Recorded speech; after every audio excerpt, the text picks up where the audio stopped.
Good afternoon, everyone. Hello, hello. Happy New Year, everybody. As we come at you here on the afternoon of January 1st in the year 2022. And now the official kickoff of the next gen era in the NASCAR Cup Series. Hope you all had a wonderful holiday season. I know I certainly have over here at NASCAR headquarters. Got a couple stories to certainly talk about there. As you can tell from the title of the stream here, we'll dip our toes into whatever on earth is going on at the number 68 team over the last couple of days. Got a couple other things to talk about as well, as I just announced on, or not really my own announcement, but the McDuffie family has just reissued the Rumpel Furniture hats and shirts. They've just been reissued through Jam Screen Printing over in Peoria, Illinois. The link to that is available in the description on the Twitter account there as well. So we have some more information on that there as well. I understand also that there are some other shirts that they're going to be releasing later on this year, but we'll have some more information on that as we go along. But all of that is available too. So again, definitely wanted to kick off the year the right way here with another stream to kind of follow up on things. Not quite I guess as busy in NASCAR news as our last show. It seemed like we had no shortage of topics to talk about, but this time around things considerably narrower, I believe, with the other subjects to talk about. So, we'll go ahead and do our trivia segment and everything else here on our shows here, just like we do during the regular season. And we will hopefully keep doing this format here once the season actually gets started. I'm pleased to say that I've actually made additional preparations for our coverage planned over at the Clash at the Coliseum in February, as well as Fontana later on that month there. Hotel reservations and rental car have already been set up, in the process of working on the credentials and getting everything else going there.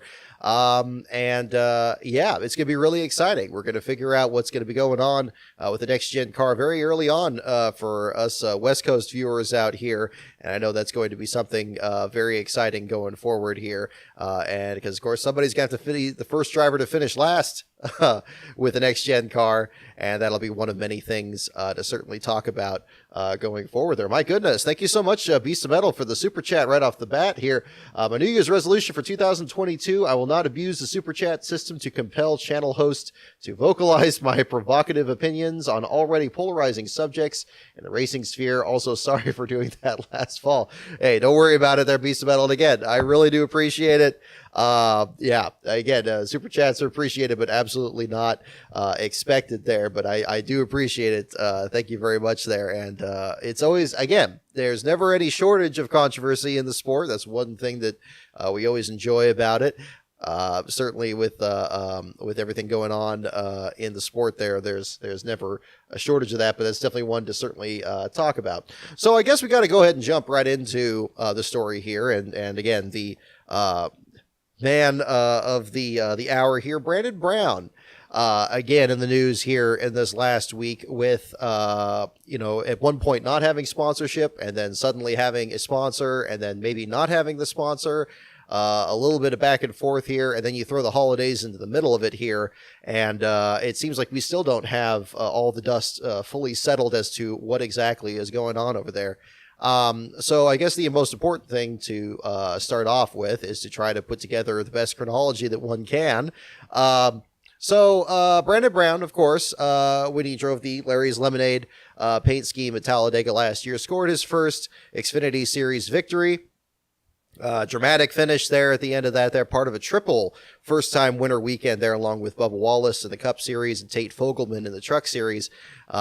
Scores a victory. Brandon Brown's being interviewed by NBC on the start-finish line at the exact same time.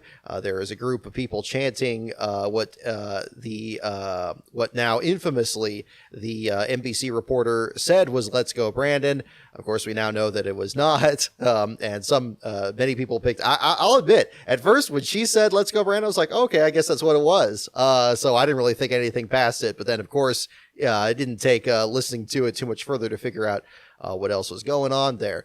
And so since then, there's, of course, now it's, you have this kind of bizarre set of circumstances here where what was chanted was clearly not about Brandon Brown at all. And yet immediately became, I think this is where well, I mean, obviously this is where the debate always begins, is like, was this something that had anything to do with Brandon at all?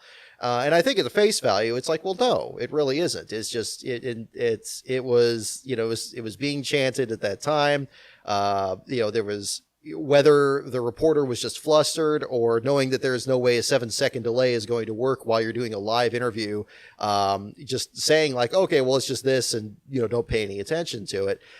It could have been just as easily that, you know, nothing else happened from there. Of course, we now know that that is not the case. And of course, the Let's Go Brandon tagline, much to Steve Phelps' dismay, or maybe others out there as well, has now firmly taken hold. And again, it's a tricky, the reason I keep saying it's a tricky situation is that it's as with so many other things, it's a parallel thing that's going on here. It is something that ended up involving him, but you know, but again, and trying to understand, you know, the effect that it's actually had, you know, on his race team and on his sponsorship. And initially, what we heard in a couple weeks ago from an interview from Brandon Brown was that it was having a negative effect on him pursuing sponsors.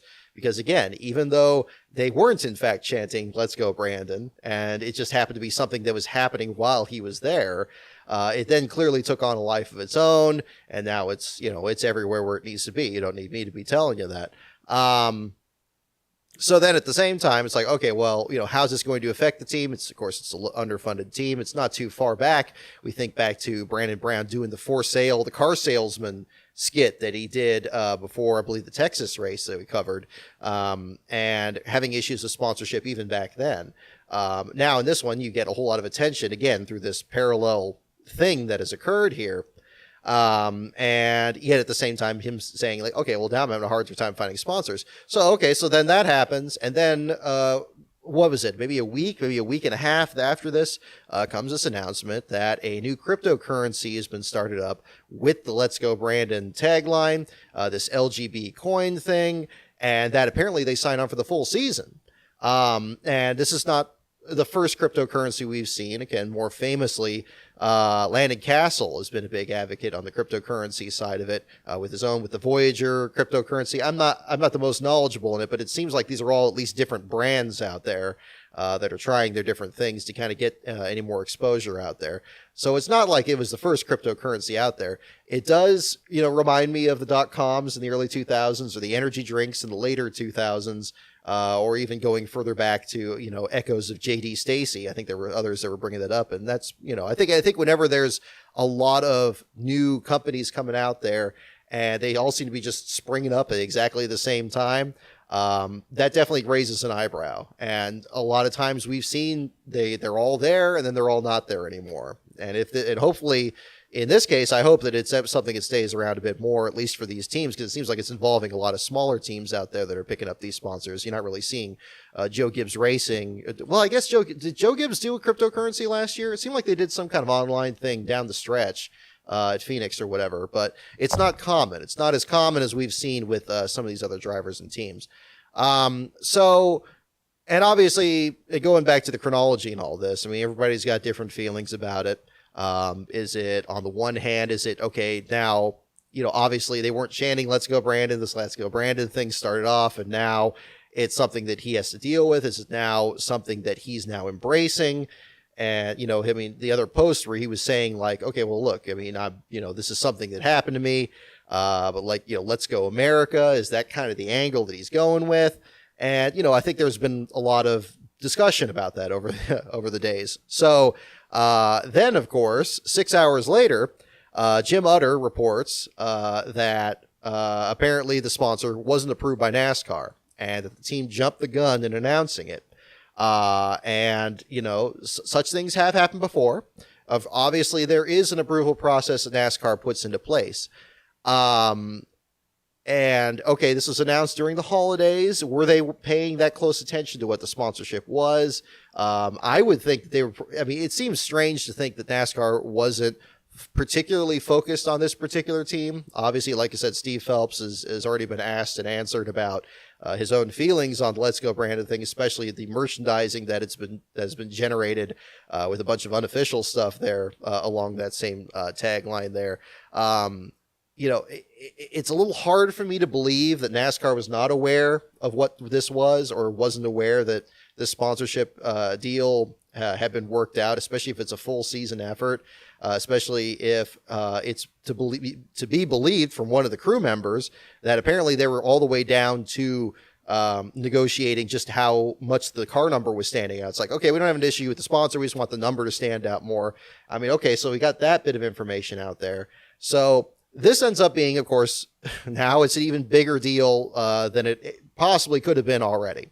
And there's a lot of factors that go into this. First of all, Jim Utter famously blocks so many people on Twitter that they didn't get that news report right away. And of course, I, like everybody else, was retweeting the initial announcement that Brandon Built Motorsports put together showing the new sponsorship on the 68 car, especially for the full season, and people just being like, okay, well, that's a cool deal. And then all this confusion comes about. And at the same time, there's confusion about it. And also, a lot of people kind of jump into conclusions about what has actually happened. It's like, oh, wait, all these theories kind of came around. And that was kind of the thing that frustrated me the most about that particular afternoon, is it seemed like everybody already had their minds made up. And obviously, I'm not going to pretend that, the nature of the Let's Go Brandon thing is not something, controversial in itself. Of course, what was actually being chanted very much goes to the heart of, a whole, the political side of everything, and with the current sitting president and everything. So of course that's going to be contentious. But you have a situation now where now once again, this whole thing is getting a lot more attention. And was that purposeful? Was that, did they just kind of rush this through and say, well, we don't know if NASCAR is going to approve this or not? And then just kind of rush into it. It is a cryptocurrency, so then there's always trying to get that brand established out there and trying to get people to invest in it. Is that what's going on? Was there just simply a miscommunication? Was there that Brandon Built felt that this was already approved and then went for it, and then it turns out it wasn't? Again, we don't know. And I think that was the biggest thing. And I still, just from the information today, it looks like we're not really any closer to figuring out exactly what has gone on here. Brandon Built Motorsports today, in fact, did a Happy New Year graphic that still showed the LGB coin car at the center of it. So they're clearly not backing down on anything in terms of maintaining this branding going forward here. And so the unfortunate reality is, whatever your political stance is on this, and I don't want to get too far afield in that, because of course people have I think people on both sides have, very sharp opinions on this particular subject matter and how it's come about. But it's once again brought it a whole lot of attention, where maybe under different sets of circumstances, it wouldn't have had a lot of attention. Just be kind of that one weird, quirky thing.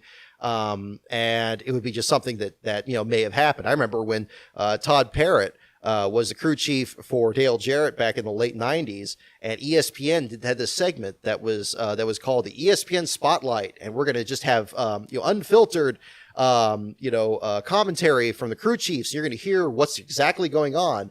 And then they did this segment one time in this one race, because Todd Parrott, late in the race, he was cursing. He said something on air about get me some 20 odd shocks for this MFer. And then he said that on air. And of course it's basic cable, so it wasn't really as big a deal as if it was on broadcast or anything, but it pretty much ended that segment. And see, nobody even thinks about that nowadays, because that's been so many years ago, and it's just one kind of quirky situation there. But it's just unfortunate all the way around. Obviously, there's a lot that's still, I don't think we're going to get a clear idea exactly of what's going on this for at least through this next week here. Hopefully, as things, after the holiday break and everything, people start to kind of get an understanding of this. And again, I mean, it could just as easily be a misunderstanding as it was something deliberate by either, NASCAR allowing this to a certain point and then changing their mind, or did the team jump the gun on it and didn't get approval and they ran with it? We don't know. We just don't know. And I don't know any more than you guys do really at this point either. I'm not hearing anything else on this. But again, I think that's where, as I said the other day, I think it's very hard to really run with this story and come to any conclusions at all. I think we need to really kind of figure that out. And, when much like with other stories that have happened, especially in this last year or so, we don't have all the facts and people run with the story. Sometimes that can have really dire consequences. And I'm really concerned about that, with something like this on here. So, and you don't have to kind of take a stance to one or the other, whether you think that the Let's Go Brandon thing is a good thing or a bad thing or whatever. It's a thing that's there. And clearly it's something that Brandon, that's tied to Brandon Brown, but in such a way where, the average person that maybe uses that slogan, outside the context of racing doesn't even know who Brandon Brown is. I personally don't think that, I know that there were a lot of people that were posting videos, especially after Talladega, saying this was a stolen moment for Brandon Brown, that somehow it made people forget that he won this Xfinity race and that what an accomplishment it was. I have a hard time going quite that far with it, because at that initial stage, again, it was something that didn't have anything to do with him. It was made about him from the interpretation of the pit road reporter, whatever the intention was. And, if it had a direct, it's of course something that happened, he didn't start it. It's not like he started the chant. It's not like, he's had any openly expressed political beliefs. It's not like anything like that. It could have just as easily been just something like the NASCAR spotlight situation. It's like, okay, well that happened, but who cares? I thought one thing that's kind of forgotten in this, I think when, I probably, it's an extraordinary set of circumstances, I guess you could say, but, I liked how Brandon handled it initially when it first happened, where he had a video that he posted on his Twitter feed where he's having a dream that they're chanting, "Let's go, Brandon." And, of course, knowing that wasn't, what was being chanted. And then he wakes up thinking it was just a dream. And then he has a trophy there. I thought that was kind of a nice touch. And I thought that was going to kind of be the end of it. But, again, you never know with meme culture and the political culture and everything else out there, what's going to really take hold. And I think it caught everybody off guard here. And what do you do with it? What has also been brought up in this discussion is, should NASCAR have a restriction on political speech or political sponsorship out there? This is, it definitely is is discussion that could be out there. We've seen different teams out there run logos for different candidates running for office. It's not something that's a recent phenomenon either. Richard Petty actually had a couple races where he would run like Reagan Bush stickers on his car, or like when, or something even further back. I've seen other examples of paint schemes that actually had, sponsorship from that. And should that be allowed? Again, I think the answer you're going to get from, and again, whatever side you're on, is, okay, well, what is political? And especially these days where so many things have become political, where's the line? I think there was a really interesting discussion that was kind of brought up on Twitter here. And I know Twitter is contentious, and I know it's not a lot of fun, and it gets to be a complete mess, one way or the other there. But what if it's a company like a Coca-Cola or anything else like there that gets very outspoken on a political stance on anything, one way or the other? Is that brand then political? Or are we just strictly looking for something that is like a candidate's name, or is something that's related to, promoting or antagonizing a certain candidate? Or is it something that is a stance on a social issue? Like, what is political and what isn't? And maybe this is something that NASCAR is still grappling with. I think whatever is going on with the Brandon Brown sponsorship, I think one thing is clear is that NASCAR isn't entirely comfortable with the Let's Go Brandon thing. They certainly don't like the way that other people have been able to market it. They don't like, and perhaps there is a political aspect to it where, maybe, this is their candidate and they don't like being a part of something that's, defaming that candidate or, speaking ill of that candidate or whatever. I mean, that aspect could be in there too.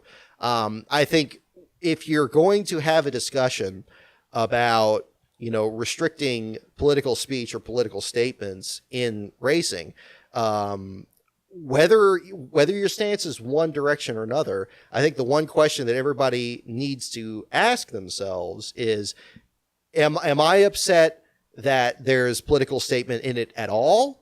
Or do I just not like the stances that are getting out there? Do I just not like this stance that's getting put out there? I was like, I'd be okay if it was my views, but I don't like that their views are out there. And this isn't one side or the other. This could be any side in this.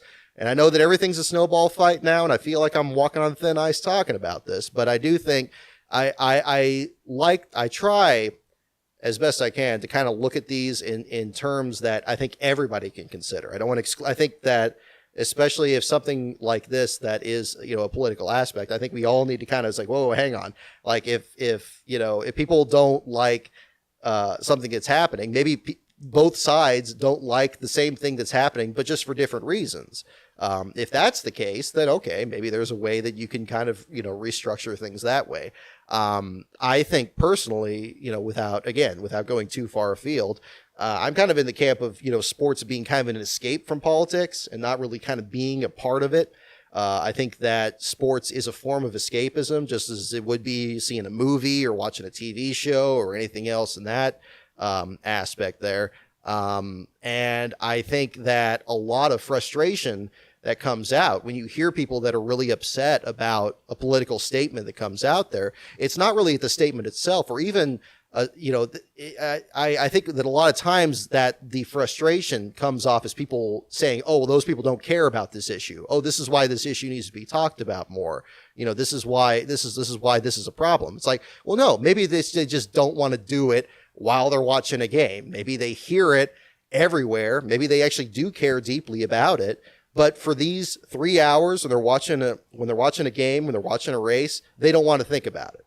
They don't want to talk about it, and again, if you're an athlete, it doesn't mean that you can't be involved in your community. It doesn't mean you can't be somebody that cares about issues. I mean, there's all kinds of different, there's in football, they have the Walter Payton Award when they have people that are active in their communities and they show what they do. And that's great. It's stuff they do outside the playing field. And stuff that, it could be a different issue that they're passionate about, whether that issue is, helping the poor, or if it's education, or if it's just improving the quality of life, or just anything else. That's great. And I think there should be a channel for that.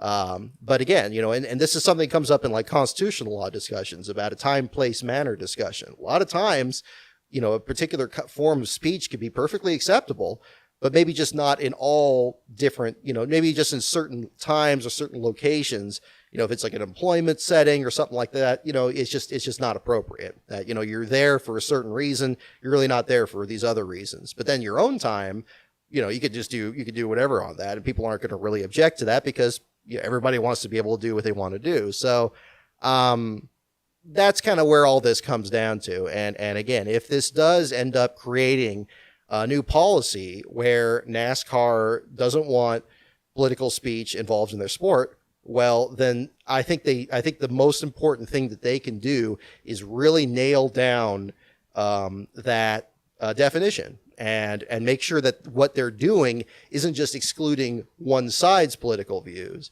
but just leaving it out. And maybe that's, because again, I don't think that's fair. I think if you're going to have a discussion, if you want this to be political, then you're going to have both sides in there, and you may not agree with one of them. You may just agree with the other one, and that's fine. But, they're both going to be out there. You can't just silence one and then just let the other one talk, because that's a political statement by itself too.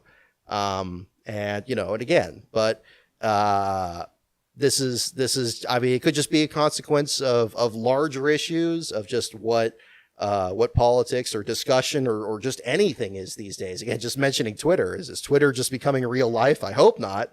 But it could just be a consequence of that too. So, I think it's going to be very interesting to see what comes of this. Is this going to be simply a matter of, what we saw in the Field Filler series with redneckjunk.com or Liquid Salvation? Is it just something where they see, they see this and they're like, well, we probably don't want this really, in our sport. We don't want this kind of viewed there. And again, they can do that. There is an approval process. It has existed.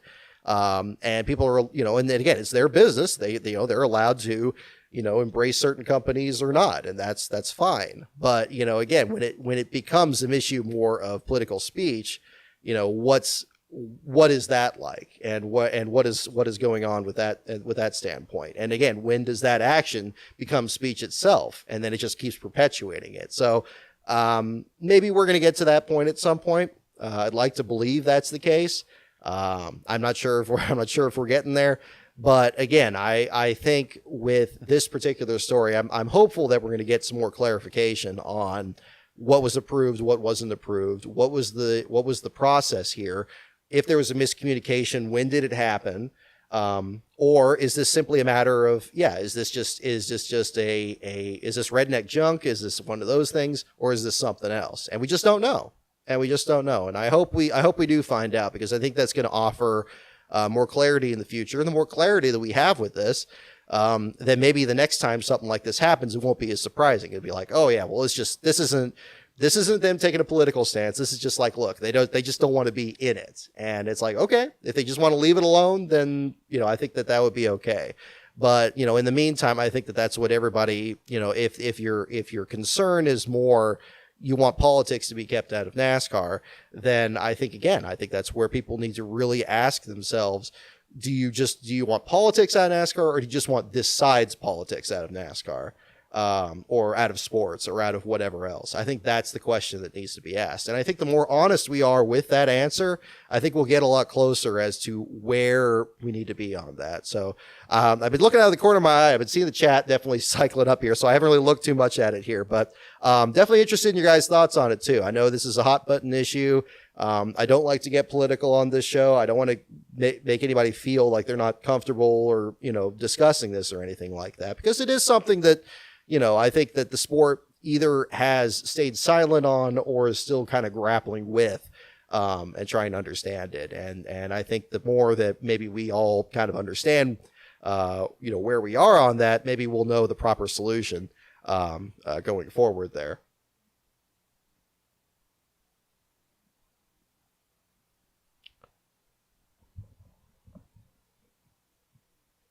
Yeah, see, exactly. I'm seeing it's a good discussion here. So again, I appreciate the discussion on there. And again, hopefully it's not getting too contentious on here. And again, I haven't kept an eye on this. Big thanks to the moderators in here for keeping an eye on this as well. Happy new field filler year, Sean Parks. Yep, thank you for that as well. But yeah, there's a lot there. There's a lot to definitely talk about with everything going on here. Cryptocurrency should never have been allowed in NASCAR. I mean, that's another thing Sir Wrinkle's seen. Exactly. I mean, there's concerns about that too. And again, as I mentioned, we've seen, again, this is where again, this is the other aspect of whether it's a matter of political speech or anything like that. It could be something about maybe there's certain sponsors where, NASCAR doesn't seem.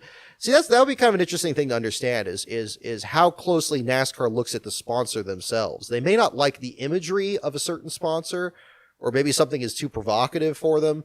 Again, the Liquid Salvation, the redneckjunk.com are good examples. And then more recently, I was just thinking back to the Slayer paint scheme that Rick Ware Racing had.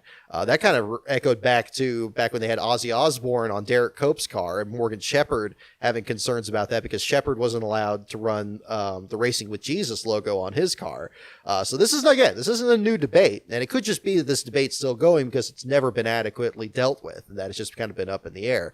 Sponsorship is just such an unpredictable aspect. I sense that NASCAR doesn't always look that closely at the sponsor's actual at the sponsor's actual intent, or like, you know, how good of a company they are. Obviously, if you look at companies like DC Solar, for example, or IK9, that were big companies that, again, you know, I think another thing you have to be very wary of is when you have sponsors that show up not just on a car or a team, but even they start sponsoring races, and they start having just where you heard nothing about this company, and then suddenly they're just everywhere, because time and time again, there have been examples of ones that have come in there and then just completely disappeared.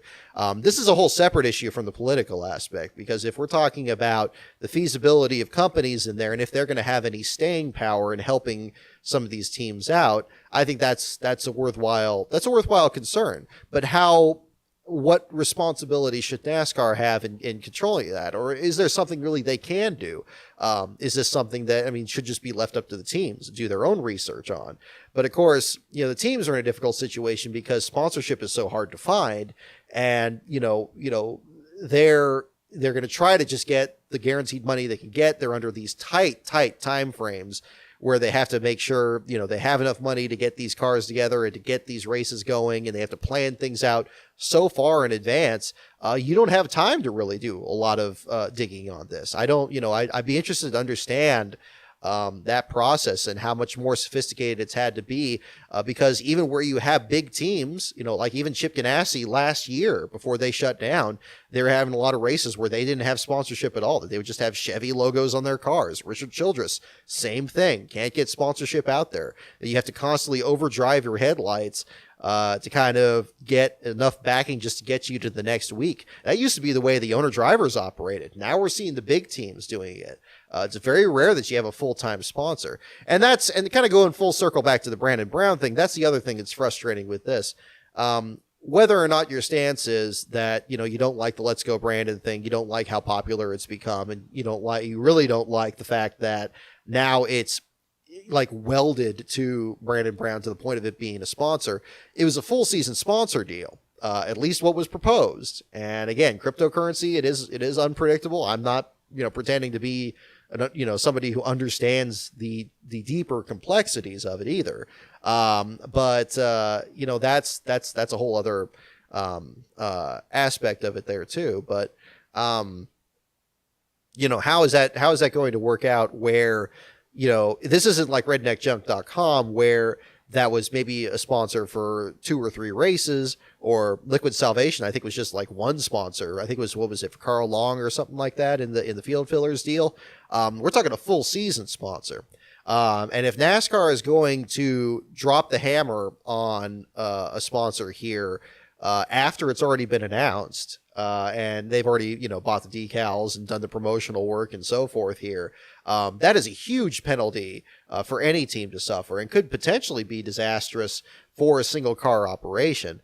That's the really frustrating part there too. Should there be perhaps a different process where it is a full season sponsor versus a 1 or 2 or 3 race deal? You know, is the level of scrutiny maybe not as strict at that level? Should that be something that's kind of looked at?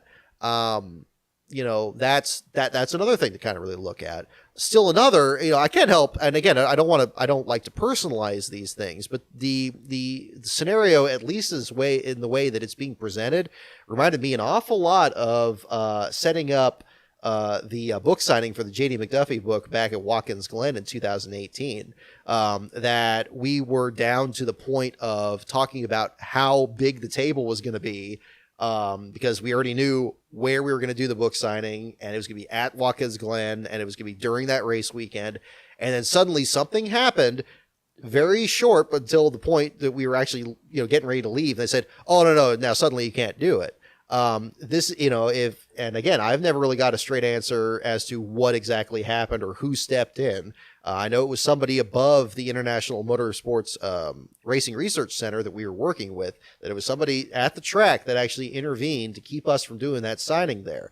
And it was and I was never presented an opportunity to say, okay, well, look, if they want a share of the proceeds from the book, that's fine. No, it was never that. It was just like, no, we're not doing it. Cut it off at the end. I'm a little concerned that NASCAR is taking this very similar approach here, where they have no problem with it here, They had no problem with it there. And then suddenly here, like after it's announced, or 6 hours after it's announced, like, oh no, we never approved that. That's a little strange, because even the process where this is being shown, that's just when we first got to see it. That's not when NASCAR first got to see it. So as per usual with, again, a lot of these stories, we need to understand, we need a clear chronology. We need to know, I want to know who knew what when. I want to know when this process started and how much of a heads up they had, and why. And it was this a matter of, okay, well, they never actually agreed to anything, or was this just they agreed to something and then they changed their minds? Because again, those are two different things. This is where, I mean, again, my dad always says, sometimes you need a law degree just to read the news page, the sports page anymore. And these are stories that explain why, because we're just coming down to, this is like a crash course in contract law right here. So you're just you set up a situation. Was there an agreement? Was there consideration? Was this all worked out? Those questions need to be addressed. Those questions need to be answered, because again, you don't want another team to be caught in this situation, especially if it's an underfunded organization, and especially if they land one of the very few sponsors that even is willing to put forward a full-time effort. Xfinity, Trucks, Cup, any division. That needs to be understood. So hopefully we get some clarity. I think that would help everybody on this aspect, but I'm not sure if we'll get there, but, because I think that the political aspect of it has kind of clouded this to a degree. But hopefully we get there. I do hope we get there, though.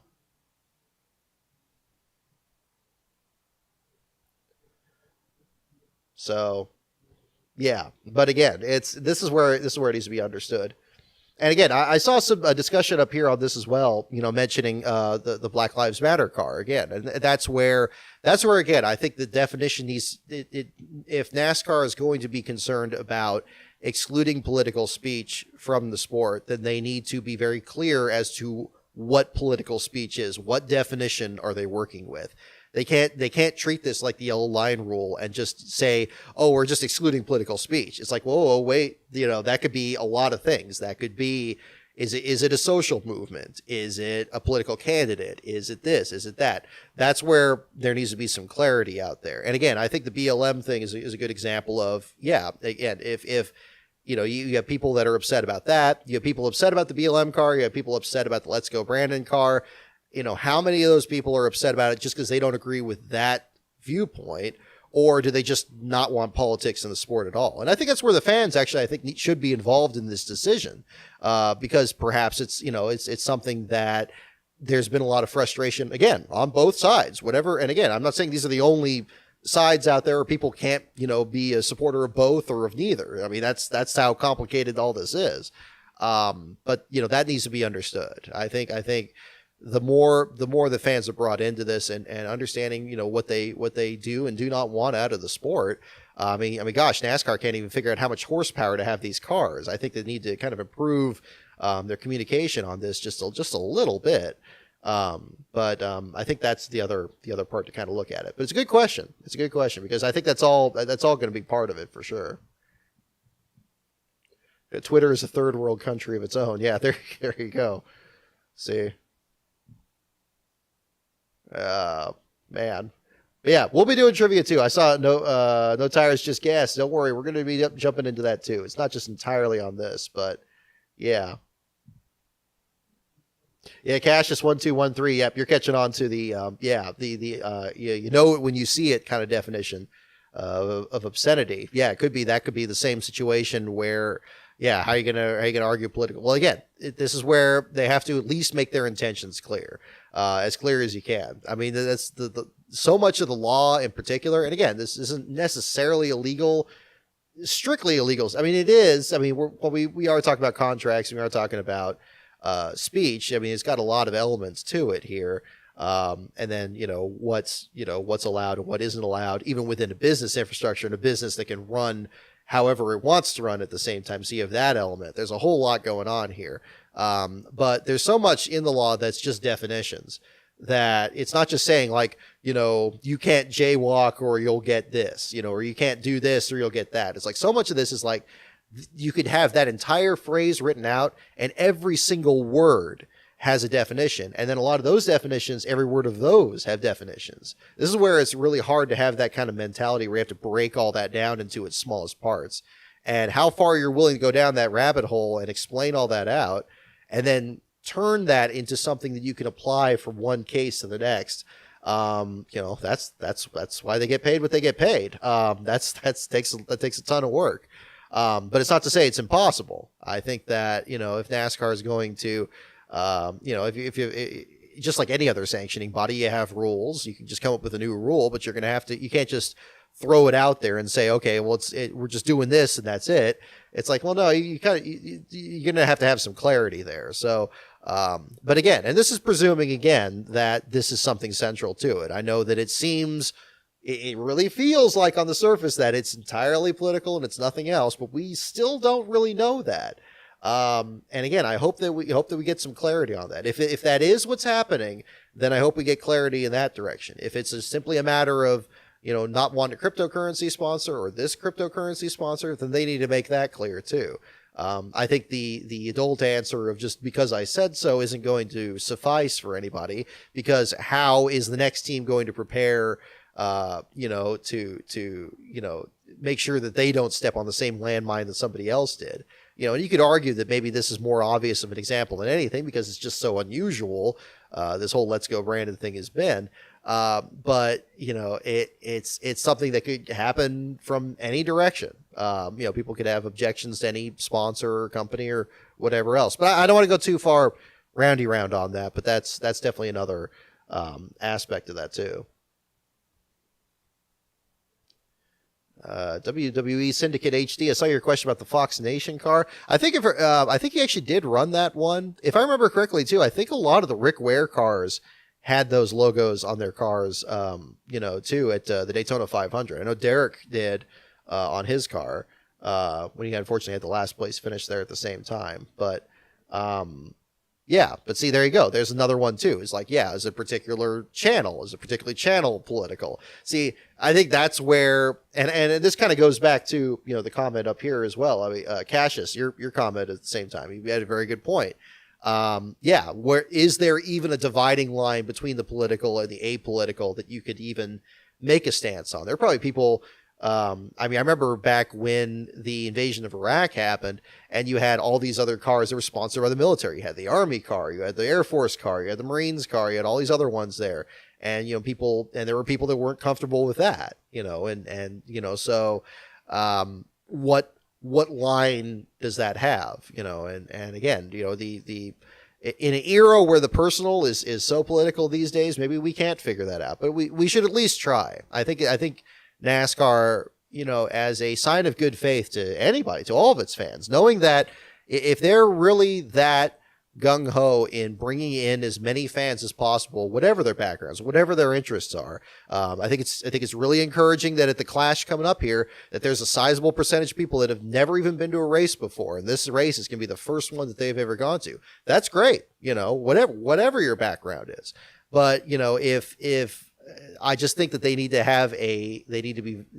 tread very carefully on this, because I think it's again, it needs to be something where they're not just saying like, okay, well, yeah, we're going to allow this side to do whatever they want, and we're not going to allow this side to do anything. I think that's, you're just going to create more animosity. And I think we got enough of that already, and whatever your beliefs are. So, in a perfect world, there wouldn't be these complications, but I guess that's just kind of a part of it. So there you go.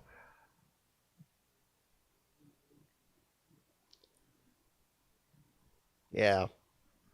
But good discussion here. I'm just checking out some of the other comments here as well. I do appreciate the discussions on this for sure.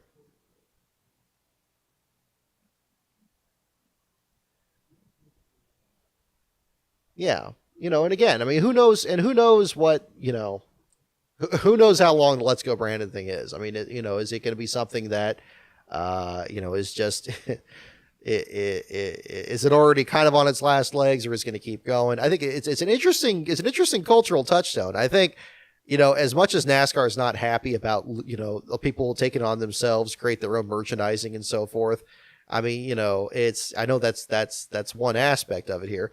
I mean, this shirt actually is more of an unofficial Brandon Brown shirt. I was looking for one that they made that actually celebrated his Talladega win there. And it seemed like NASCAR just didn't really even want to touch it. But I like that they had the Larry's Lemonade and the other companies that have sponsored. And I hope those companies still do come back this year because they cobbled together a lot with this too. But yeah, I have no idea.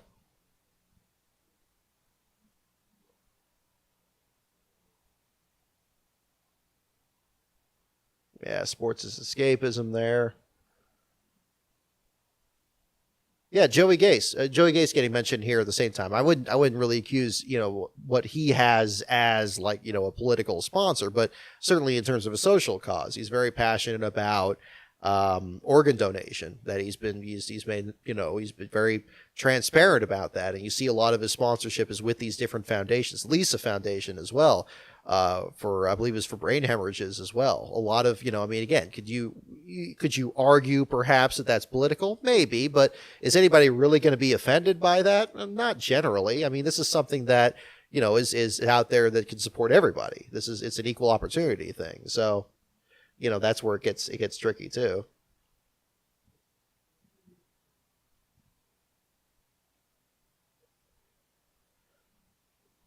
But yeah. Hey, Yolanda, I see you in the chat there. Thank you for stopping by. Having a good discussion there the other day as well.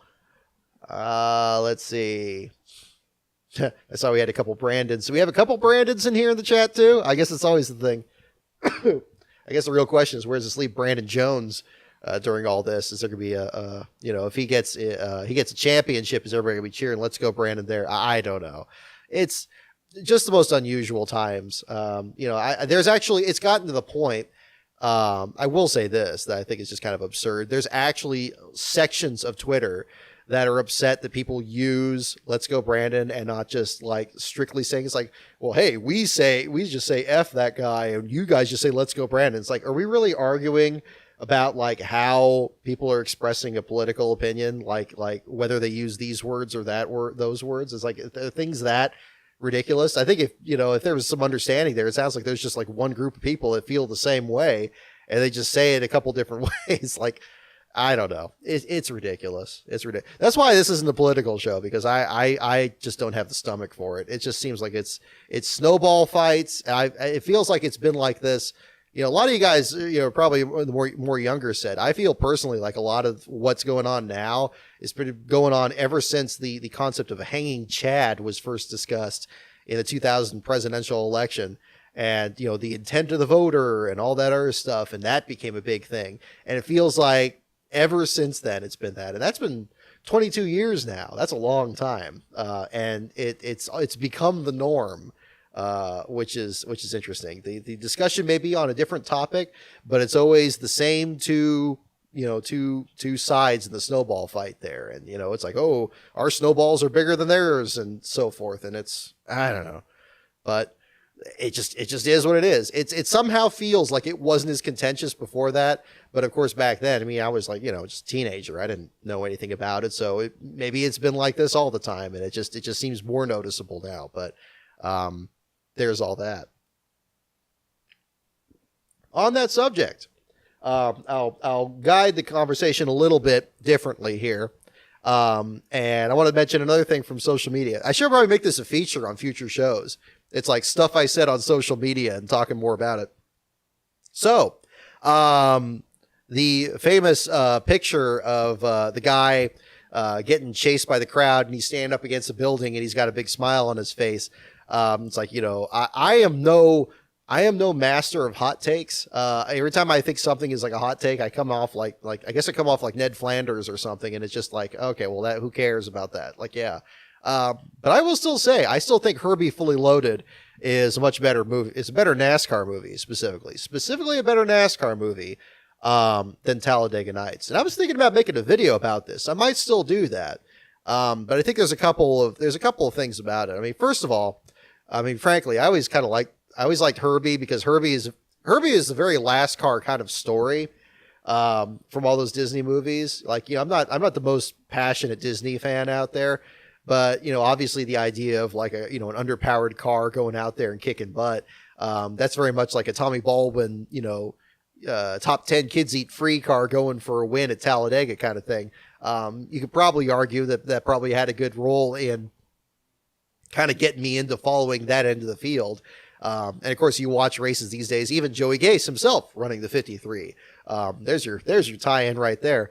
So that was always I thought that was always kind of entertaining, and that was something that I thought was great. And I personally, I have less of a problem with the Lindsay Lohan movie than the one where like they push Herbie off the side of a ship and then like he's like washed up on shore and he's like bullfighting and stuff. I thought that movie was terrible. I thought that one was a lot worse than the Lindsay Lohan one. People probably like that one, but like I think that one has like the least racing in it. Like it's just kind of goofier.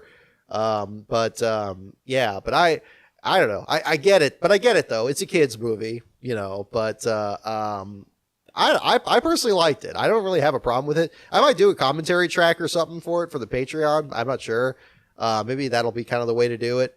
But one thing I thought was really cool with that particular movie, is the way that, the last Herbie movie was like 1980. Like I don't really count the TV movie that had, the Army of Darkness guy in it.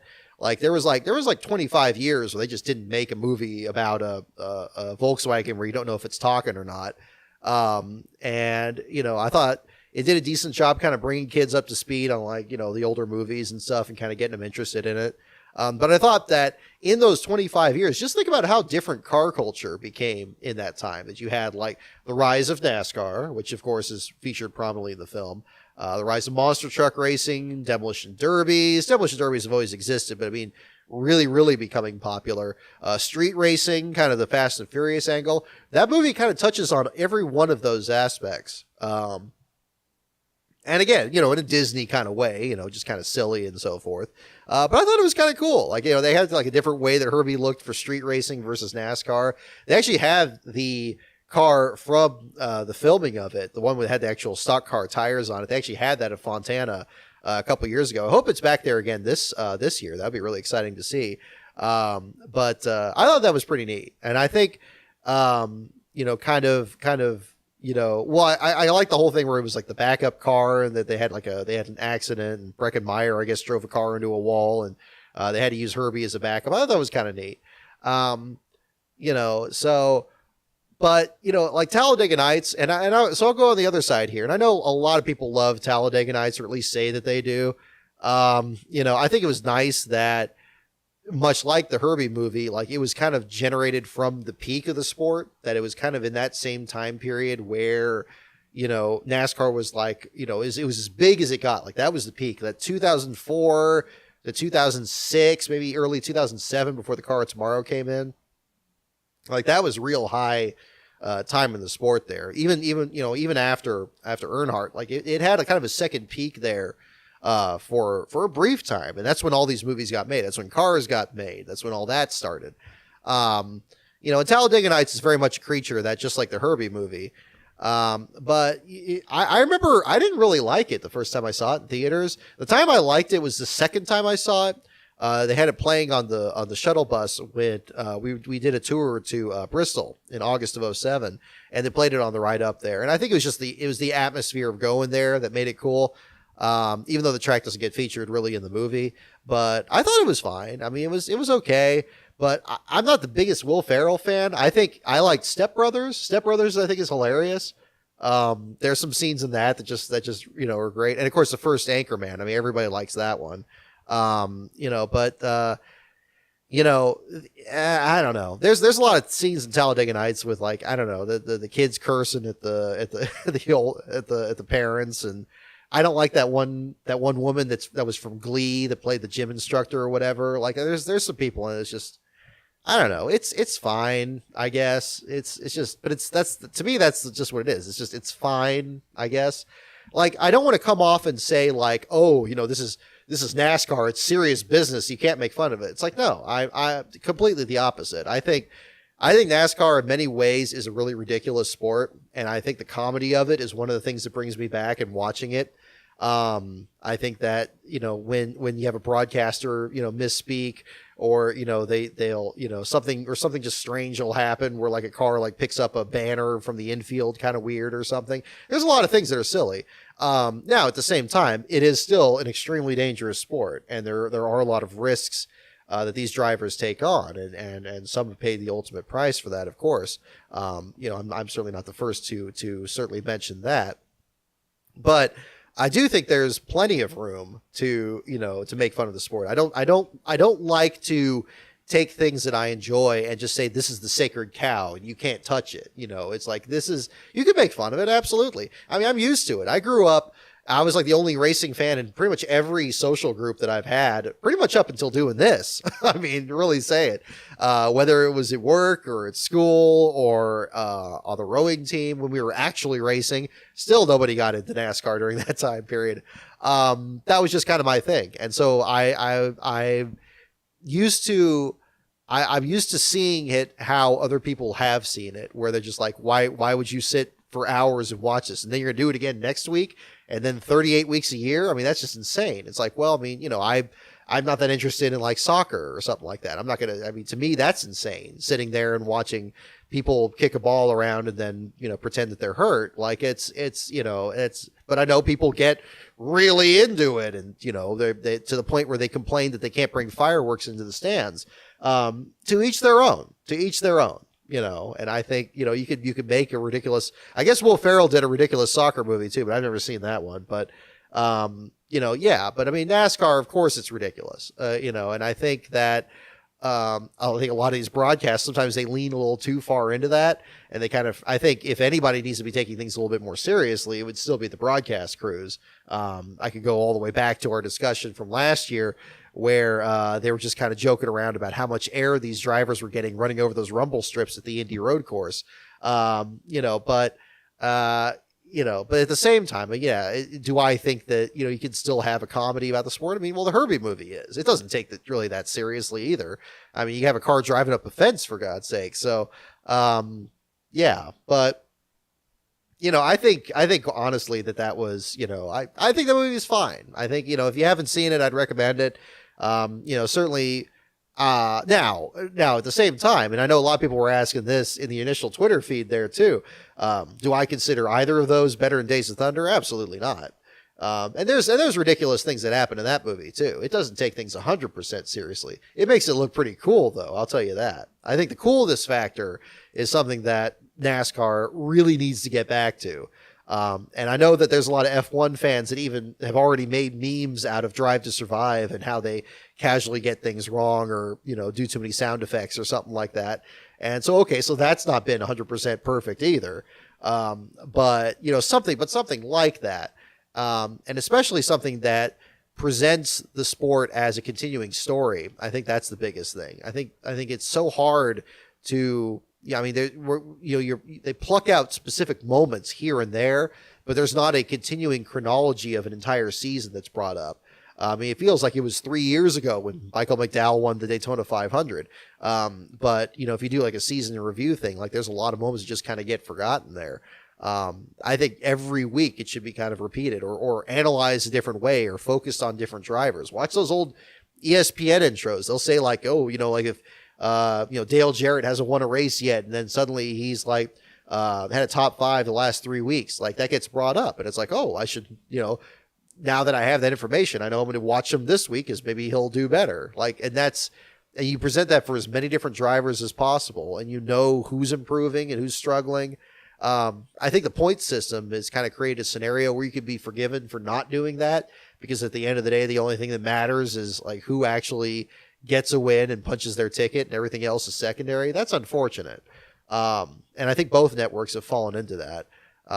So hopefully that changes, but I think that's one of the many things you can look at that's silly and you can kind of play up in any comedy. One thing I think Talladega Nights did very well was the commercial break interrupting the big one at the end there.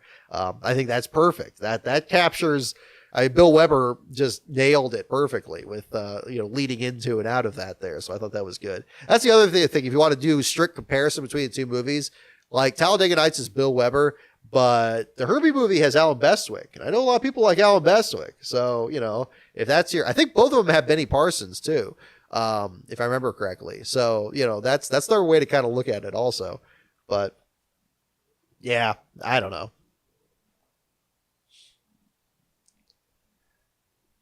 Oh, Cassius. Yeah, the Abu Dhabi thing. Yeah. Well, I've already had a show on that. I think the first show we did with this format, we were talking about the Formula One thing too. So that's already been a big mess. WWE Syndicate. I see your comment. Road Atlanta deserves a cup race. I mean, yeah, that would certainly be possible. Hopefully we don't get too many road courses, but I guess that's, I don't know. Don't touch my drum set. Yeah, exactly. Bruce Campbell. Thank you, Beast of Metal. Yeah, exactly. See, I'm so used to Army of Darkness. I had a chemistry teacher that was really into Army of Darkness. So that was the only movie. That was the first one I saw out of the series, even though it was, yeah, like you said, the third one. But that was all different. The NASCAR IMAX movie, that one's not bad. Kiefer Sutherland narrates it. It's okay. It's almost in its own category as a documentary. It's kind of lackluster as a documentary. I mean, it hits some of the notes right, but, I think it really shows that if you want to get somebody into racing, the best way to do it is to just go to a race on race day. I think seeing IMAX 3D doesn't really replace that too much.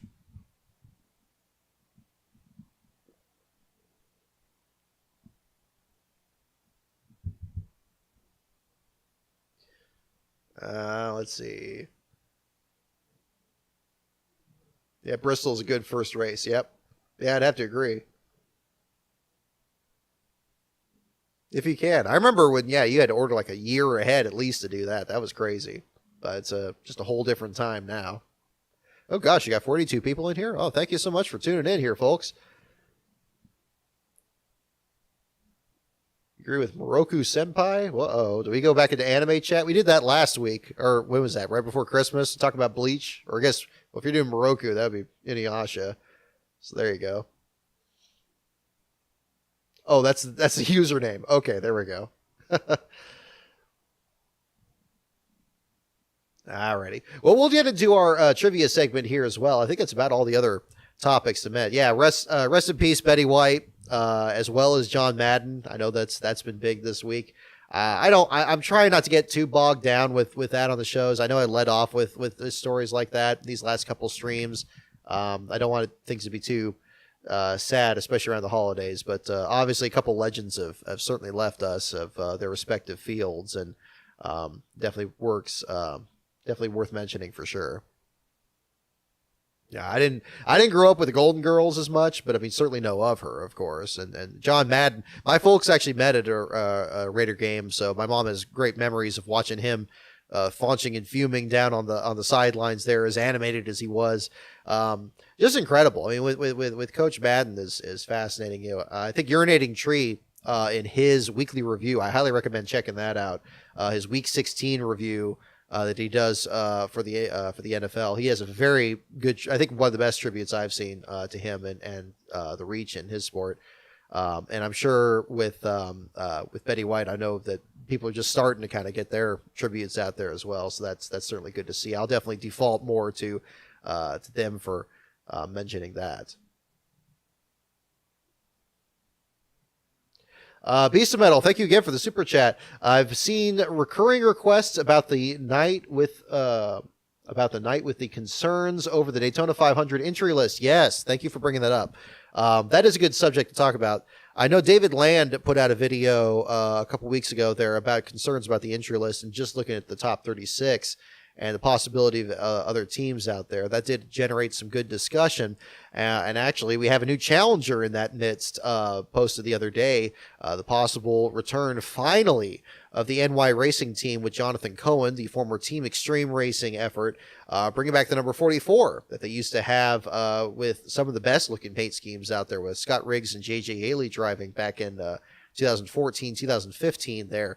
Hopefully that goes through. I know there was a person I saw on pit road. It wasn't Jonathan himself, but there was another person there wearing an NY Racing team thing. I thought he was just wearing older gear. But then apparently there were discussions that other folks from that team were at the Phoenix track and looking into getting back into the sport. Certainly hope they do. Again, and the more the merrier. We need as many teams as possible. And when you have a new car come in here, that seems to cut car counts quite a lot. Even if people can only build 7 cars and it takes so long to build them to the specifications. Hopefully that works out. I think that'd be great. It would be fun to talk about some of these teams that we haven't seen in a little while here. I think we're going to get 40 cars. I mean, the purse of the Daytona 500 is still so large that even if you're one of those 4 open teams out there, filling out the field, I think you're still going to have a very good payday, certainly compared to these other tracks out there. I would be I'm not saying it's not possible, but I would be very, very surprised if they don't find somebody out there or do exactly what they did in 2004 and say, oh, well, you're going to make your debut 4 or 5 races in the season. How about you come out to Florida? We need you earlier. We need you to come out now. That's what had happened to Stan Hoover's team. They were going to make their debut at Atlanta and then came out of Rockingham when they were going to be short on cars. Wouldn't surprise me if NASCAR still has some of these teams on speed dial that are the more recent equivalent, like the NY Racing team and so forth here. That's going to be interesting. Obviously, the challenge of getting one of these next-gen cars could be an element, or is it easier? Is it really just the Lego set that it's been described to be, where you can just kind of pick one up? It seems like it's very difficult to build it within the specifications, that if you're just off by a little bit, you have to kind of take a whole lot apart that's really hard to take apart. At least it's what I've been hearing from some of these other teams that are putting them together. But we'll find out. But yeah, I'd be very surprised, very, very surprised if we don't get 40 cars in the 500. As to if we're going to have enough cars for the duels to matter, it'd be great if we had more, if we just had a couple more. Not hold my breath on that, though. Maybe this could be 2004 all over again. Maybe we'll get 42, and it just gets down to 40 from there, which is sad because, not too long ago, you could have a 43 car field. We'll probably end up with something like that. I mean, I could see them getting David Reagan back out there or some of these other programs, but that would be something. Yeah, easy. I see your question there. Yeah, what happened to Tommy Baldwin's team? Good question. I don't know. I mean, yeah, they had Ryan Truex out there. It seemed like they were pretty close to making the field. Didn't quite shake out. They're running the 71 instead of the 7, which, of course, now Spire Motorsports has a 7, so I anticipate if they ever came back, they'd probably run that number again. Yeah, who knows? Who knows? But I think anybody's certainly possible. Tyler Vixmer, yeah, rest in peace to NBCSN. Yep, that too. It seems to be, it was one thing to lose Speed Channel during the FS1 merge, and now stuff getting moved to USA Network. I mean, nowadays, I guess streaming channels, it doesn't seem as difficult because, of course, you don't have the number for the channel as much anymore. It's just a matter of just switching one network to the next. We use Hulu over here at the NASCAR HQ, but I don't know if that's the other one there, but That reminds me, I didn't fix the layering here on the graphic. Let me fix this right quick. See if this works. Nope, not that. See if I can do a little in-game tweaking here. I put a red outline on the NASCAR HQ. That doesn't look that good. I might just need to use like an outer glow. I think that'd be a better function. Yeah, that's still kind of hard to read. It's just those DVDs in the corner there makes it very hard to read that. I think outer glow will probably do it. I was just going to put a white box around it, but I think that would look kind of amateur hour, so I'm not sure if I'm going to do that. We'll see. little graphical concerns here. Oh, in the meantime here, before we get into trivia, I want to talk about some of the other projects I'm working on here. I do have a lead on a couple of interviews that I'm looking to get set up here. The Hermie Sadler and Score Motorsports episode of Rise of the Field Fillers, as I've said the last couple of weeks, it's pretty much done. I just trying to get an interview with Hermie here. I've tried getting a couple interviews set up here at the end of December, but of course everybody's busy with the holidays and I don't want to really nag anybody there, but I'm hoping that starting this week, it's going to be a lot easier to catch up with people on that. So that's what I'm working on. I've also pretty much finished the script to the next episode after that in Rise of the Field Fillers. I'm not ready to announce yet, but that one I hope to get 2, maybe even 3 interviews for that one. because that one's going to involve kind of a well, you'll see. I don't want to spoil it. That's going to be a good one too, because I like to save announcing what the next episode of the Field Fillers is until the previous one's out. I think on the same note there too, I know I did a premiere for the Gary Bradbury interview, but I don't think it really fit the format very well. I think I'm probably just going to use the YouTube premiere function for the Rise of the Field Filler episodes. These shorter videos, I think I might just post those just as standalones and let everybody kind of watch them whenever on that. I might change my mind on that, but that's kind of where I'm looking at here.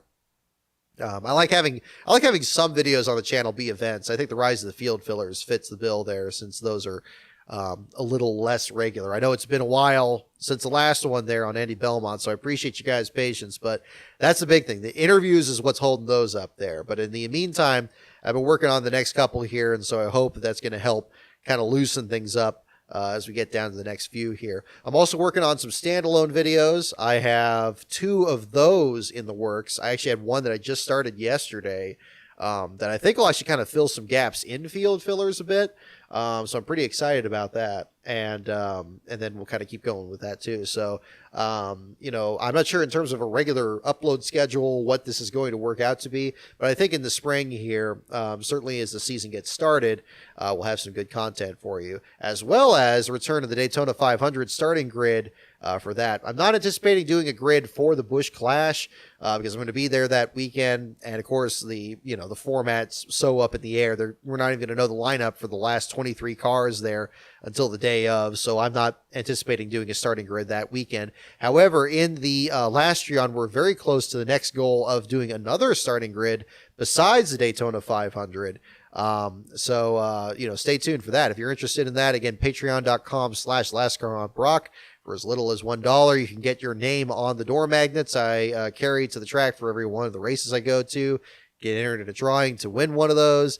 Get your name at the title card thing at the end of my videos. You get some swag there as well, bumper stickers, loose die cast. I got some more blind bags I'm working on selling on eBay here pretty soon. So big thanks to those of you who picked those up as well. So lots of really interesting stuff going forward. And that's without even talking about the coverage. So yeah, we'll hopefully get another starting grid on top of the Daytona 500 the first part of 2022 here, and that'll be exciting as well because the Patreon members actually get to vote as to which race it's going to be. It could be Cup, Xfinity, Trucks, anything. So that's pretty much going to be the situation there. But yeah, the Clash or the 500, those are pretty much spoken for. But anything else, yeah, we could have Nashville or Road America or whatever other crazy stuff we got coming up later this year. Those will be things to kind of look at there as well. But white outline with a subtle light glow. Cassius, I think you're onto something there. Can I fix that? I could probably fix that right here. I don't think that'll be too difficult. I don't know if it's going to show up on the screen here, but probably. And while I'm messing with this, we'll go ahead and do the trivia section here. We'll go ahead and bring out the old deal here. So again, the categories are NASCAR, pits, teams, tracks, drivers, and the wild card. Again, the categories are NASCAR, pits, teams, tracks, drivers, and the wild card. Actually, yet another announcement here. I have another video that I did with NASCAR Man that I actually need to put in the Patreon. I forgot to put it in there today. So I'm going to get that in there ASAP so you guys can check it out. It's advanced access for something else that NASCAR Man put together here that he's going to post, I believe, tomorrow. So you guys that are in, I believe, the $1 and up levels, you'll have access to that as well. So something you can check out after the show here tonight. Let me try the outer glow level on this here. I can just kind of mess with this. We'll do a little while you guys are picking the comments. Go ahead and, again, in the comments there, pick which category you'd like again. I'll read them off one more time. NASCAR pits, teams, tracks, drivers, and the wild card for those of you that are relatively new to the show here. Inner shadow. There we go. There it is. Let's try this. And can I get... Let's fix this. No, come on. How about this? Oh, that's not bad. Let's try... Maybe make that a little larger. I think that stroke might be a little too thick. That's not bad. Let's do this. Yeah,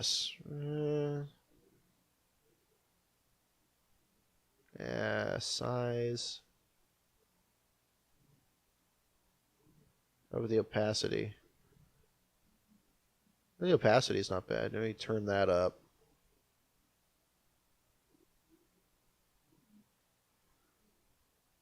All right, yeah, here. Let's try this. Oop, hang on. Let's fix that.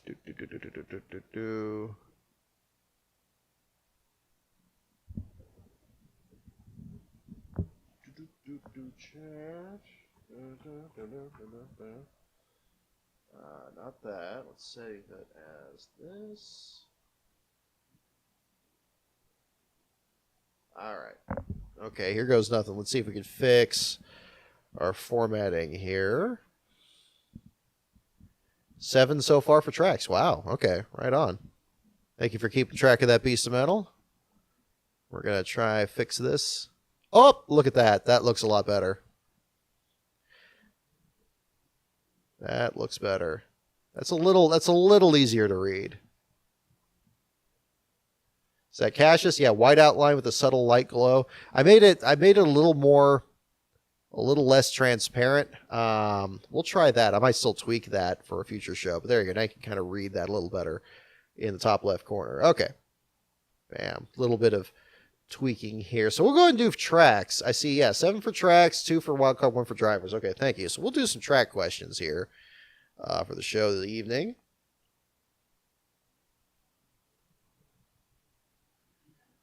Alrighty.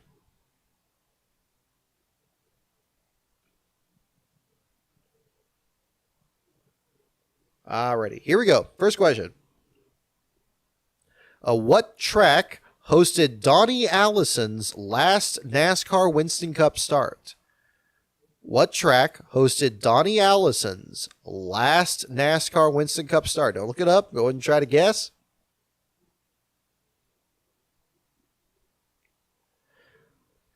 What track hosted Donnie Allison's last NASCAR Winston Cup start? Whoop. Okay, good. You're still there.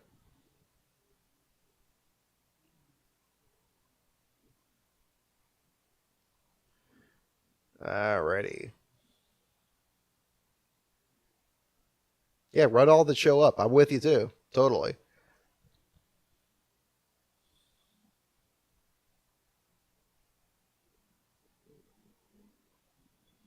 Alrighty, so I guess this is for Michigan, Charlotte, Talladega, Atlanta, Bristol, Phoenix, Rainbow Road, Darlington.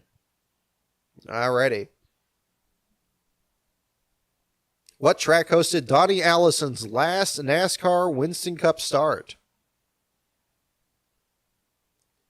And the answer is Michigan. Michigan, there it goes. Bam. Okay. Piece of metal, you were right on it there. Tyler Vixmer, you got it. And WWE Syndicate HD, you were right on it too. All right. Next question. Who did Richard Petty tow to victory in the 1975 Daytona 500? Who did Richard Petty tow to victory, TOW, in the 1975 Daytona 500?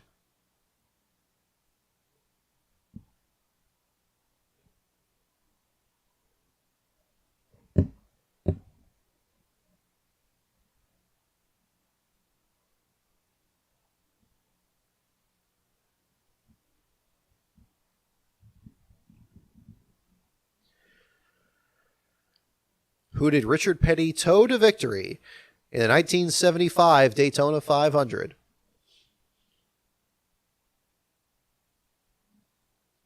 All right, we got Benny Parsons, BP. I think a lot of you got it, and indeed the answer is Benny Parsons. Late great BP, correct.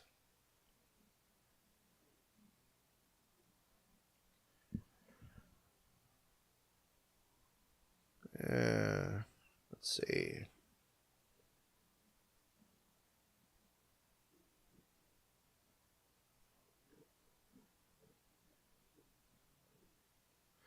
Here we go. What track was dubbed the Taj Mahal of racing and the Mecca of motorsports? What track was dubbed the Taj Mahal of racing and the Mecca of motorsports? That is our next question. Yeah. Good track questions here. Good track questions.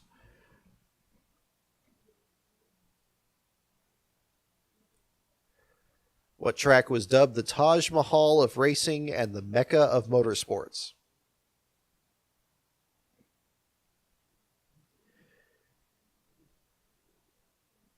Lightning McQueen.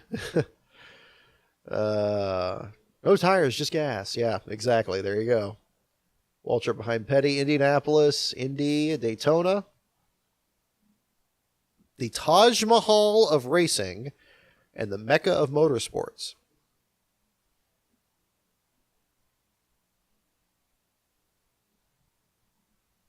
Hockenheim Ring, Talladega.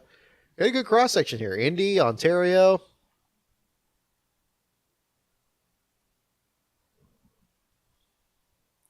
All right. Close this out here. Yeah, let's do this. There we go. Save this. Okay, good. And close this out. All right. Okay, last time, what track was dubbed the Taj Mahal of racing and the Mecca of motorsports? The answer is Charlotte. Charlotte is the correct answer. Charlotte. You can't go, Charlotte.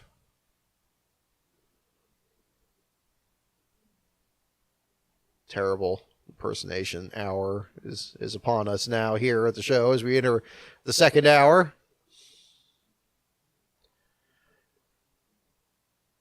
How about crunchy? Okay, next question. What driver had birthday number 58 on the day of the first Las Vegas race? What driver had birthday number 58 on the day of the first Las Vegas race?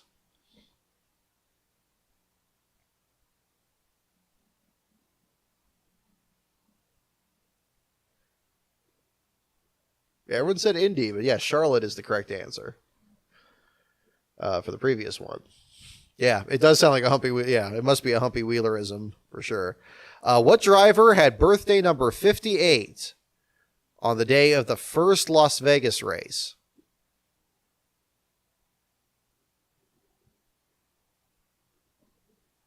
All right, we got Dick Trickle, Morgan Shepherd, Dave. These are good guesses. Harry Gant, Morgan Shepherd.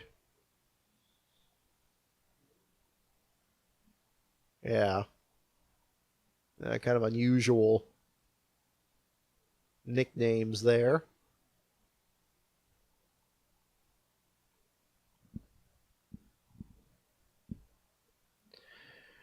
All right. What driver had birthday number 58 on the day of the first Las Vegas race? A field filler. The field fillers. Yeah, coming soon. Coming soon. I certainly think this month. I'm hopefully not too much longer. I've already had Brian Hallman's pictures for the Hermes Sadler video, so I think that's pretty much all set.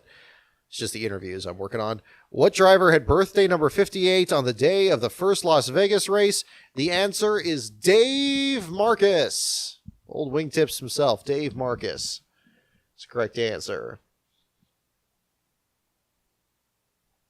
Charles Peterson Jr., I think you were the first to that, I believe. Brett Bodine. No, not quite.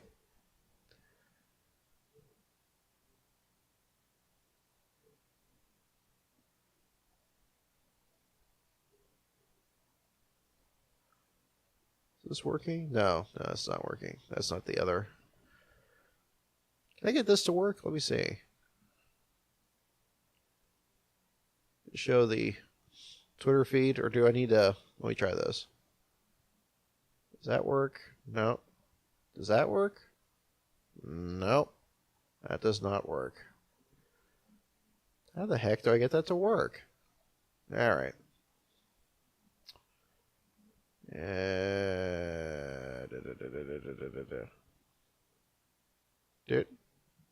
Nope. Okay, we'll go back to here. All right. Next question.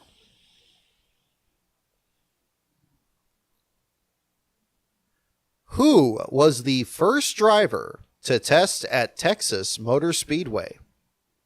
Who was the first driver to test at Texas Motor Speedway? Oh, the fan favorite. Fan favorite track.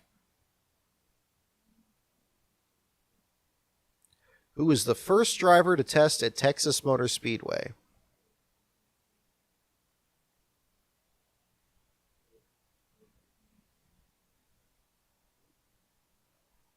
Do.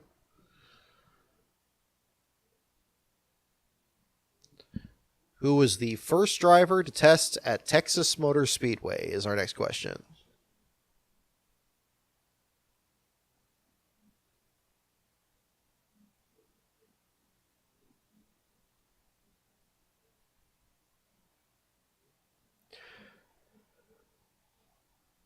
In Moroku Senpai, I thought Harvick said that Rick Mast was going to drive Earnhardt's car at Rockingham if Harvick wasn't going to take it. I didn't think it was Marcus. Because Marcus is a good guess because, I mean, obviously Marcus was driving Childress equipment, but I thought he said Rick Mast. That was fascinating. That was a really good interview, I got to say. Because, again, I think Junior is the only person who would have possibly gotten those answers. So I'm glad that he was able to capitalize on that. Who was the first driver to test at Texas Motor Speedway? The answer may surprise you. It is Mark Martin. Mark Martin. Those of you who guessed Terry Labonte, I thought for sure you guys are going to be right. Or Bobby Labonte, too. Those are good guesses. Mark Martin. Looks like Robbie Burns, you were the first one on that. And I think you're the only one to guess him. Mark Martin.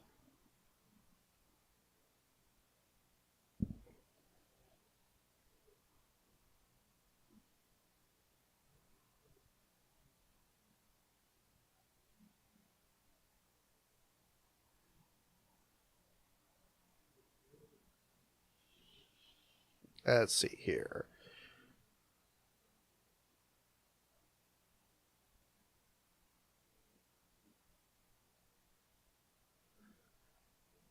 Alrighty, next question. Who did Richard Petty pass to become racing's all-time winner in 1967? Who did Richard Petty pass to become racing's all-time winner in 1967?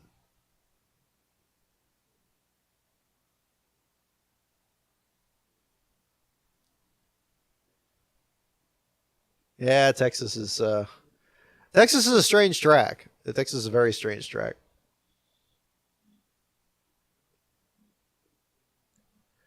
Nothing new on the Mario Rossi one. I saw the question about that there too. Yeah, nothing new on that subject.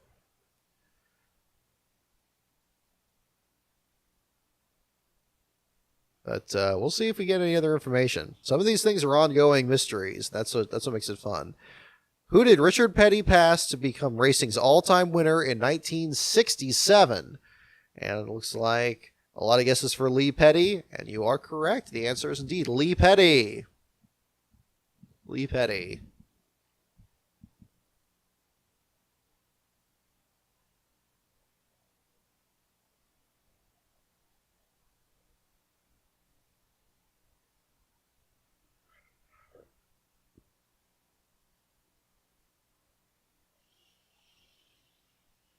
Alrighty.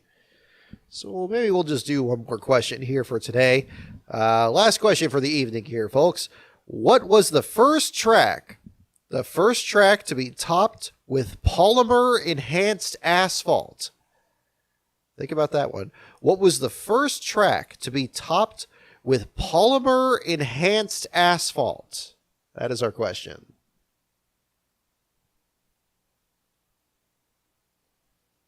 Lee. There you go. Lots of Lee guesses. Excellent.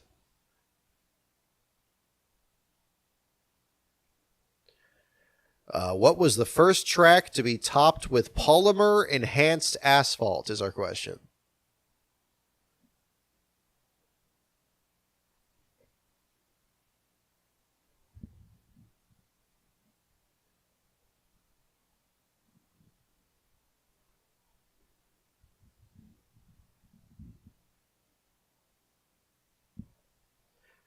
All right, we got guesses for Atlanta, Fontana, Charlotte, Rockingham, Darlington. Several guesses here. Good guesses. We are going to find out. What was the first track to be topped with polymer enhanced asphalt is the question. Yeah, Petty Museum. I really got to check that out one of these days. One of the out-of-venue races that I really like to do is go back to Charlotte, either for the Roval or the 600, because there's so much history there. We didn't get to spend that much time there when we left Darlington in 2019, so that's definitely one that we're meaning to go back out for. We'll see. This thing with the J.D. McDuffie mural, I'm still hoping to make a trip out there. I don't know if that's going to work out or not. That's going to be kind of up in the air. Luckily, there's a big gap there between Sears Point in June and our coverage in Las Vegas in October. So it's just, we'll see. We'll see. Nothing set in stone on that at all. The only thing we've set so far is the races in February, and then, well, again, pending credentials, of course, and then Sears Point in June, which is just not far from headquarters here. All right, Phoenix, Lowe's, Road Atlanta. We got several guesses here. Here comes the answer. What was the first track to be topped with polymer enhanced asphalt? And the answer is Michigan. Michigan was the first. Polymer enhanced asphalt. I guess you put glue in the asphalt or something. I don't know. It seems like that would be slippery. Michigan. Did anybody get that? I don't think anybody did. Atlanta, Charlotte, Darlington, Fontana? No, I don't think so. Yeah, Sears Point. No, I'm still going to call it Sears Point, Cassius. Every once in a while I slip up and say Sonoma or Infineon or all that. No. It's still going to be Sears Point. Sears Point. Road courses should have 2-word names. That's why Circuit of the Americas is too many names. But I don't know. Sears Point, Watkins Glen. All right, Michigan. Michigan is indeed the correct answer, the polymer enhanced asphalt. So, yeah, well, there you go. It's good to end on a stumper. I'm glad there's still some challenging questions rattling around in this little deal here. There. So that'll do it for this week's show. Have a wonderful new year, folks. Thank you for spending a little bit of it with me here this evening. Our next show, well, we're just going to kind of play it by ear for this month. Probably be when the next video drops, hopefully sometime this month here. Maybe the next couple of weeks.